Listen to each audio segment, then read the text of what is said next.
오늘 주님께서 우리에게 주시는 말씀 가운데는 큰 도전이 있습니다. 오늘의 말씀의 질문은 오늘이 인생의 마지막이라면 무엇을 하고 지내시겠습니까? 하는 것입니다. 오늘이 인생의 마지막 날이라면, 우리가 이 땅에서의 삶이 하루밖에 남지 않았다면 오늘 하루를 어떻게 보내시겠습니까? 예전에 섬기던 교회에 한 장로님이 계셨는데, 그 장로님이 원로 장로님이시죠. 96인가 이렇게 되셨는데, 마지막 가시는 길이 예배를 드리고 주일날, 그리고 그 아드님도 장로님이었는데 그 아들이 모는 차를 타고 집에 가시는 가운데 그 차에서 잠이 드셨다가 도착하니까 이미 천국에 가신 거죠. 그래서 모든 분들이 다 감동을 받고 다 그걸 굉장히 큰 은혜를 받으시더라고요. 그러면서 역시 장로님이시구나. 평생을 교회를 사랑하고 교회가 전부였는데 예배 가운데 삶의 마지막을 맞으셨다고 다들 부러워하고 그렇게 되기를 그렇게 바라셨습니다. 저도 그걸 보면서 인생의 마지막이 그럴 수 있다면, 예배로 인생을 마칠 수 있다면 참 은혜롭겠다, 참 감사하겠다, 그런 생각이 들었습니다. 오늘 모세가 자신의 120년의 삶을 끝으로 자신의 삶의 마지막 날에 서 있는 거죠. 그런데 모세는 오늘 산을 오르고 있는 겁니다. 오늘 1절에 보면 모세가 모압 평지에서 느보산에 올라가 여리고 맞은편 비스가산 꼭대기에 이르매 여호와께서 길랏 온 땅 단까지 보이시고, 이렇게 되어 있습니다. 말씀을 얼핏 보면 느보산에 먼저 오르고 이어서 비스가산 꼭대기에 오른 것처럼 오해할 수도 있지만, 비스가산의 꼭대기가 느보산인 거죠. 느보산의 꼭대기에 오른 겁니다. 어떻게 120세의 끝에서 산을 오르는 것으로서 삶의 마지막을 보내게 되었을까? 그것은 7절에 나오는 모세가 죽을 때 나이 120세였으나 그의 눈이 흐리지 아니하였고 기력이 쇠하지 아니하였더라. 120세가 지금도 굉장히 장수하고 오래 사는 나이입니다. 사람이 120세가 거의 한계 수명이라고 하죠. 그런데 70, 길어야 80을 살던 시대에 모세가 120을 살았는데, 모세가 그 죽는 날까지도 눈이 흐리지 아니하였고, 눈이 흐리지 않았다는 얘기는 심령이 살아있고 정신에 에너지가 넘쳤다는 거죠. 그리고 기력이 쇠하지 아니하였더라. 그 힘이 왕성해서 그 산을 오르는데 어려움 없이 산을 올랐다는 겁니다. 그런데 왜 주님께서 산을 오르게 했을까? 그 산을 오르게 하신 이유는 신명기 3장에 나오는 모세가 간절히 주님께 자신이 들어가고 싶었던 40년의 공생애를 통해서 주님께 나아가고자 하고 매일 기도했던 가나안의 땅, 그 땅을 보여달라고 주님께 간구했던 거죠. 주님이 그 기도에 반은 들어주시고 반은 들어주지 않으셨어요. 그 가나안 땅을 보여달라는 기도는 가나안 땅에 들어가게 해달라는 기도였는데, 주님이 가나안 땅에 들여보내지는 않으시면서 그 봤던 40년간 꿈꿨던 땅을 한번 보여주신 거죠. 여기 보면 그 산 느보산의 꼭대기에 올랐는데 길르앗의 온 땅, 그리고 단까지 보이시고, 길르앗은 보였다고 치고 헤르몬 산의 근처에 있는 단 지역까지, 이 지역은 느보산에서 한 160km, 100마일 정도 떨어져 있다고 합니다. 아무리 느보산이 높고 아무리 날씨가 맑아도 단까지 보일 수는 없는 거죠. 100마일을 볼 수 있는 그런 전망대는 지구상에 없습니다. 그래서 이 느보산의 주님이 인도하셔서 주님이 보여주신 것은 영적인 눈을 열어주신 거죠. 눈으로 볼 수 없는, 육으로 볼 수 없는, 하지만 가나안 땅의 모든 자리를 모세에게 보여주셨습니다. 왜 하나님은 굳이 모세에게 그토록 오랜 시간 주님께 헌신됐는데, 오늘 11절의 말씀에 보면 11절과 11절에 그 모세가 이적과 권능과 위엄을 이스라엘의 목전에서 행했다고 나오죠. 10절에 가면 이스라엘 모세와 같은 사람은 그 이후에 일어나지 못하였다. 모세 이전에도 모세 이후에도 모세와 같은 자가 없었는데, 그 주님께 쓰임받고 이적과 기사와 권능과 위엄을 40년을 통해서 주님께 헌신된 모세를 굳이 왜 가나안 땅에 들이지 않으셨을까 하는 거죠. 물론 그것 우리가 잘 알고 있는 민수기 20장에 나오는 무리바의 물 사건이죠. 주님이 물을 구하는 이스라엘 백성에게 반석을 통해 명령해서 물을 내라고 했는데 그 물을 달라고 아우성치는 그 이스라엘 사람들을 보고 화가 난 모세가 그 지팡이로 돌을 깨서 물을 낸 겁니다. 승질을 낸 거죠, 한마디로. 주님이 주님의 거룩함을 훼손했다는 이유로 모세를 그 자리에서 이제 너는 가나안 땅에 들어갈 수 없다, 이렇게 말씀하시죠. 그 한 번의 실수 때문에, 그 실수, 수많은 실수와 반역에도 불구하고 이스라엘 백성을 구원하고 구속해 주신 주님이 왜 모세의 한 번 실수를 그걸 그렇게까지 책임을 물으셨을까? 그런 생각을 하게 되지만 동시에 그것은 모세가 한 실수였기 때문에 하나님의 얼굴을 3번이나 대면했던, 하나님의 사역을, 아주 중요한 이스라엘 구원의 사역을 같이 동행했던 모세였기 때문에 절대 해서는 안 되는 그런 잘못이었다고 우리는 볼 수도 있습니다. 아주 작은 반역이, 아주 작은 불순종이 큰 재앙을 불러온다는 사실을 우리가 아브라함의 불순종을 통해서, 아담의 불순종을 통해서 보게 되죠. 역사를 두고 시간을 두고 우리의 삶을 묻고 파괴하는 그 불순종의 역사가 이스라엘의 구원 가운데 있어서는 안 되기 때문에 모세의 그런 작은 불순종, 하지만 그것은 아주 큰 불순종이 된 것이죠. 그래서 모세는 그 땅에 들어갈 수 없습니다. 그 사건을 통해 주님이 우리에게 말씀하시는, 보여주시는 의미가 있는데, 모세는 율법을 상징하는 사람이었어요. 율법 그 자체였고 하나님의 말씀을 증거한 자입니다.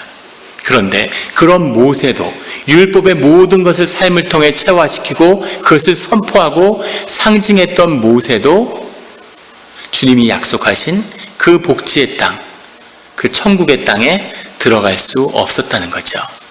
그리고 이 이적과 기사와 권능과 위엄을 평생에 그 공생애를 통해서 보여줬던 모세도 그 경험과 그 능력과 그 성취로 천국에 들어가는 것은 아니라는 사실입니다.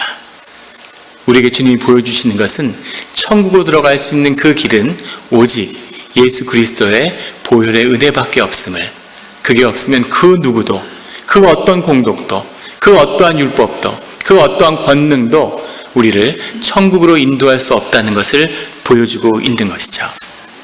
그런데 우리에게 오늘 도전이 되는 것은 이 마지막에 모세와 하나님이 우리에게 보여주는 모습입니다. 모세는 가나안 땅에 들어가지 못하지만 이 마지막에 산행을 받아들이고 산을 올랐죠. 그리고 주님은 왜 굳이 모세에게 이 산을, 가나안 땅을 보여주려고 하신 걸까? 그걸 보고 내려온 모세는 여호수아에게 안수하죠. 9절에 자신은 이루지 못했지만 주님의 언약을 보고 그 꿈을 이루기 위해서 자신의 모든 것을 여호수아에게 물려줍니다. 여호수아가 자신의 꿈, 주님의 꿈을 이루어주기를 원하는 거죠. 주님이 우리 모세를 통해서 우리에게 보여주고자 했던 삶의 그 진실은 무엇이었을까? 그런 도전을 경험하게 됩니다. 모세는 인생 가운데 호렙산과 시내산과 느보산, 3번의 산을 오르게 되죠. 산을 오른다고 하는 것은 우리가 하나님을 만나러 가는 길이고 우리의 삶의 자리를 떠나서 새로운 삶의 지경을 경험하게 되는 중요한 삶의 여정입니다. 6절에 보면 오늘까지 그의 묻힌 곳을 아는 자가 없느니라. 모세가 이 땅을 떠났는데 묻힌 곳을 알 수 없다는 건 몰래 묻었거나 누가 묻었다는 뜻이 아니라 유다서 1장 9절에 나오는 것처럼 유다서 1장 9절에 보면 이 미가엘 천사와 마귀를 꾸짖는, 마귀와 다투는 장면이 나오죠. 마귀가 주님 앞에 나와서 모세의 시신을 요구했다는 겁니다. 그가 사람을 죽인 자고 그게 있는 그 분노로 큰 죄가 육신에 있기 때문에 그 육신에 대한 권리가 마귀들에게 있다고 마귀가 주장하는 거죠. 그래서 모세의 육신을 내놓으라고 하는데 미가엘도 권능이 있지만 그 미가엘이 마귀를 꾸짖지 못하고 미가엘이 하나님께 이 마귀를 꾸짖어 달라고 요구하는 장면이 나옵니다. 그 의미는 그 하나님의 심판과 그가 천국에 갈지 어떤 심판을 받을지를 결정하는 것이 주님께 속하였다는 거죠. 그래서 많은 이스라엘 사람들은 이 모세가 죽지 않고 그 육신이 땅에서 썩어지지 않고 입은 육신 그대로 주님께 올라갔다고 그렇게 믿어왔습니다. 그 이유는 엘리야가 그랬던 것처럼, 에녹이 그랬던 것처럼, 예수님이 그러셨던 것처럼, 예수님이 변화산에서 모세와 엘리야를 만나시죠. 그 의미는 모두 다 육신을 입은 채로 새로운 육신을 덧입는 게 아니라 우리 인간의 육신을 입은 그대로, 죄의 모습을 아는 그대로 주님이 들어 올라가셨다고, 그렇게 우리가 볼 수 있는 근거가 되는 것입니다. 그 삶이 영혼 속에 있고 그 삶이 이 땅에서 보내는 마지막 자리에서 굳이 산을 오르게 하셨던 이유가 뭘까 하는 거죠. 그것을 굳이 보여주신 것이 뭘까? 알리에리 단테라고 하는 유명한 작가가 있죠. 중세의 작가입니다. 이 단테가 우리에게 신곡이라고 알려진, 정확한 이름은 디비나라는 건데, 지옥이라는 인페르노, 그리고 연옥, 폴가토리, 천국, 파라디소, 이 3부작의 시 100여 편으로 된 단테의 시편, 이 세 곡을 만들었죠. 그래서 연옥을 통해서 연옥의 7개의 산을 오르게 됩니다. 삶이 고통과 시련 속에 있는 7개의 산을 오르고 그 산을 다 오른 뒤에 그 다음에 천국에 들어가게 되는 거죠. 마치 모세처럼 단테도 지옥과 연옥만을 쓰고 천국을 쓰지 못한 채 천국을 발표하지 못하고 죽었습니다. 천국은 죽어서 가는 곳인가 보죠. 근데 뒤에 후손들이 유작으로 그가 준비했던 천국을 발표했죠. 그 천국에서 단테는 마지막에 베아트리체의 인도를 받아서 천국에서 가장 높은 최고의 산에 올라서, 최고의 하늘에 올라서 거기서 지복지관이라고 하는 그런 하나님의 축복을 받게 되는 그것으로 이 자신의 삶의 여정을 설명하고 있습니다. 여기서 아이디어를 받아서 우리가 잘 아는 20세기의 가장 큰 영성가 중에 한 명인 토마스 머튼이 자신의 자서전을 7층 산이라고, 세븐 스토리 마운틴이라고 그렇게 이름을 붙였죠. 이 땅에서의 삶이라는 것이 연옥에 비유하는 거죠. 고통이 있고 아픔이 있고 시련을 경험하면서 새로운 삶의 단계로 한 산을 넘고 또 다른 산을 넘어서 연옥을 넘어, 그래서 우리가 죽음 뒤에 천국을 맞이하게 되는 그 과정으로 삶을 묘사하고 있습니다. 이 영성가들은 우리의 신앙의 나이에 3가지 나이가 있다고 이야기하죠. 신앙의 나이에는 12살이 있고, 그리고 21살이 있고, 그리고 45살이 있습니다. 우리가 1살부터 80까지 나이를 먹을 수 있지만 신앙의 나이는 그 3가지가 있는 거죠. 모세는 호렙산에 오름으로 해서 이제 12살이 되는 겁니다. 12살이라는 나이는 하나님을 만나는 나이죠.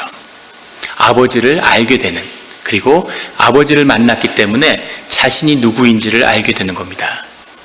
예수님의 공생애가 3가지의 단계로 나누어 볼 수 있죠. 12살에 성전에 계셨던 예수님이 계시고, 30살에 광야에 계셨던 예수님이 계십니다. 그리고 33살에 마지막, 이 땅에서의 마지막 삶의 순간에 십자가를 지고 골고다의 산을 오르시는 거죠. 그 3가지의 의미가 우리를 향한 주님의 깊은 뜻이 있는 거죠. 모세도 마찬가지입니다.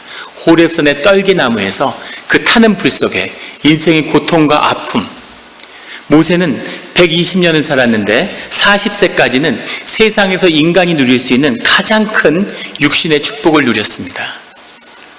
그 당시에 인간 신이었던 바로의 궁전에서 왕자로 살았어요. 절대 권력과 최고의 부를 누리고, 우리가 상상할 수도 없는 그런 특권적인 삶을 40살까지 살았습니다. 자기가 화가 나면 사람을 때려 죽이는 그 기질을 견딜 수 없는 그런 삶을 살았죠. 마음부터 80까지는 그런 남성이, 그런 공격성이 충만한 남성이 겪을 수 있는 가장 고통스러운 삶을 살았습니다. 미디안의 이방 땅에 가서 처갓집에 겉벌이 2마리만 있어도 처가살이는 안 한다, 이런 어른들의 말씀이 있는데, 처갓집에 양을 키우면서 광야에서 인생의 대부분의 시간을 보내게 되죠. 그리고 80에 다시 주님을 만나서, 그리고 120세까지의 공생애를 살게 됩니다. 12세라고 하는 나이는 하나님을 만나는, 거기에 하나를 더 추가한다면 저는 7살을 추가하고 싶습니다. 12살이 되기 전에 아직 부모로부터 미분화된 부모의 삶을 사는, 자기 자신의 자아를 성립하기 위해서 세상의 모든 것을 거부하는 미운 7살인 거죠. 내 힘대로 내 뜻대로 살아보겠다고 열심히 자기 고집을 세우는 이것이 7살입니다. 하나님을 모르는 자들의 삶의 자리죠. 많은 사람들이 평생을 7살로 살다가 가기도 합니다. 그런데 하나님을 만난 자들은 이제 그 신앙의 나이가 12살이 되는 거죠. 12살의 나이, 예수님이 성전에 계셨던 그 12살의 나이는 이제 아버지를 만난 거죠. 아버지를 만났기 때문에 내가 누구인지를 이제 아는 겁니다. 그리고 아버지의 말씀을 듣고 아버지께 순종하는 거죠. 그런데 12살이라고 하는 나이는 아버지의 뜻 가운데 있는 거죠. 아버지의 뜻에 따라 아버지의 말씀을 듣고 아버지가 시키는 대로 아버지의 길을 가는 아버지의 삶을 살아가는 것, 이것이 12살입니다. 12살의 삶은 자신의 꿈, 자신이 경험한 하나님의 나라가 없는 거죠. 하나님을 만나서 하나님께 헌신되었는데 하나님의 뜻을 따라가고 있는데 그것을 통해서 내 삶을 억누르고 내가 참고, 담배를 끊는 것과 담배를 참는 것은 다르죠. 해밍웨이는 그런 얘기를 했다고 그래요. 세상에 제일 쉬운 게 담배를 끊는 거라고. 나는 평생 매일 끊었다, 이렇게 얘기를 했답니다. 참고 있는 거죠. 내 본능을 억압하고 있는 거죠. 이것은 아직 12살입니다. 내 꿈이 이 꿈이 있는데 주님이 더 큰 꿈을 내게 얘기하시니까 잠시 내 꿈을 접어둬야지. 주님의 임재가 너무 강하니까 거기에 일단은 무릎을 꿇고 있어야지. 하지만 언젠가 내 꿈을 어떻게든 이뤄봐야 되겠다. 아니면 좌절된 꿈 때문에 계속 아파하고 있는 12살의 삶이 있는 겁니다. 신앙적으로 21살이 된다는 건 이제 내 인생, 인디비주얼, 내 육신에 갇힌 내 영이 내 삶인 줄 알았던 그런 미혹에서 벗어나서 내 삶에 보다 본질적이고 중요한 소명이 있구나 하는 것을 깨닫게 되는 겁니다. 그러면 21살이 되는 거죠. 21살이 된 사람은 이제 새로운 주님의 삶이 시작되는 겁니다. 그것은 내 삶이지만 주님의 삶이기도 하죠. 주님 안에서 발견되었지만 내가 사는 내 꿈과 내 삶을 이루어가는 겁니다. 내가 주님을 만나서 은혜 받고 주님 안에 있는 내가 아니라 하나님 나라가 이 땅에 임해서 그 나라를 경험한 나인 거죠. 그 나라를 이루어가는 것, 그 삶의 생명의 비밀을 풀어가는 것, 그것이 인생의 목표가 된 그런 사람은 이제 21살의 그런 성숙한 어른 신앙인이 되는 거죠. 하지만 21살의 신앙인의 그 꿈은, 그 시간은 여전히 과거를 향해 있다는 겁니다. 내가 만난 하나님, 내가 은혜를 받은 하나님, 내가 살아온 삶, 내 경험이 나인 거죠. 그래서 그 꿈을 다시 하나님 나라를 이루어야지, 내가 경험했던 곳으로 돌아가야지, 좋았던 시절을 다시 회복해야지 하는 것이 21살의 자리죠. 그런데 45이라고 하는 나이에 쓴, 45의 신앙의 자리에 쓴 그런 신앙인들은 그 똑같은 하나님 나라에 경험했던 그 꿈이 과거가 아니라 그 시간이 미래를 향해 있는 거죠. 내가 경험하지 않았던 새로 오시는 하나님, 내가 만났던 하나님이 아니라 내가 만날 하나님, 더 큰 하나님, 앞으로 이루어질 하나님의 나라를 꿈꾸면서 그의 삶의 방향이 앞을 향하는 그런 45세의 신앙인들은 이제 이 땅의 육신의 끝에 와 있는 겁니다. 몇 년을 살던 이제 살아야 할 이유를 완성한 거죠. 자신의 육신의 죽음을 맞이하지만 그 죽음을 통해서 하나님의 언약이 피어나기 시작하는 겁니다. 주님의 꿈을 새롭게 바라보게 되는 거죠.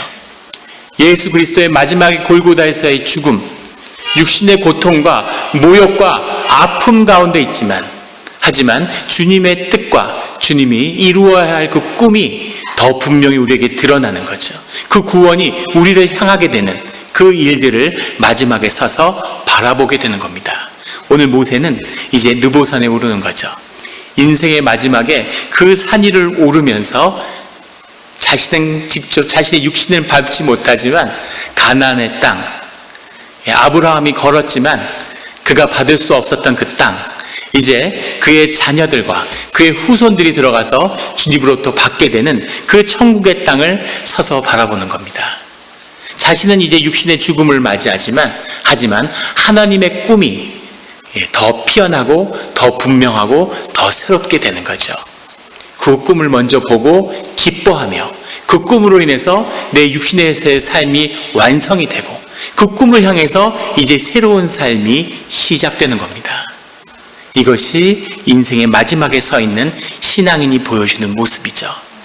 이것을 이루어 갈 때까지 그 삶의 모든 여정과 고난과 아픔은 연옥의 땅을 걸어서 산을 넘고 넘어서 7개의 산을 넘어서 천국으로 향해 가는 삶의 여정인 것이죠.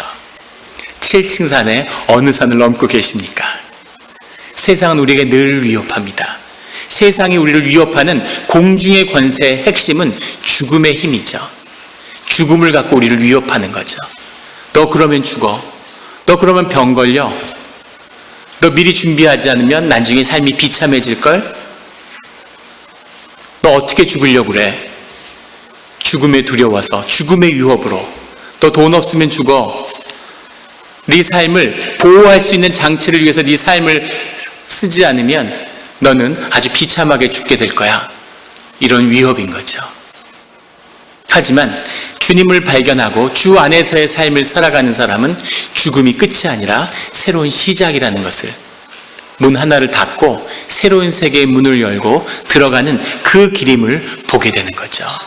주님이 준비하시고 주님이 새롭게 부으실 축복을 담을 그 그릇을 이 연옥과 고통의 삶을 통해서 이루어가는 것임을, 삶의 존귀함과 우리 삶의 위험과 우리 삶에 아름답게 꽃피울 수 있는 그 꿈을 우리 삶 가운데 이루어가는 그 마지막에 느보산을 위해서 모세는 그것을 바라보고 기뻐하는 것입니다.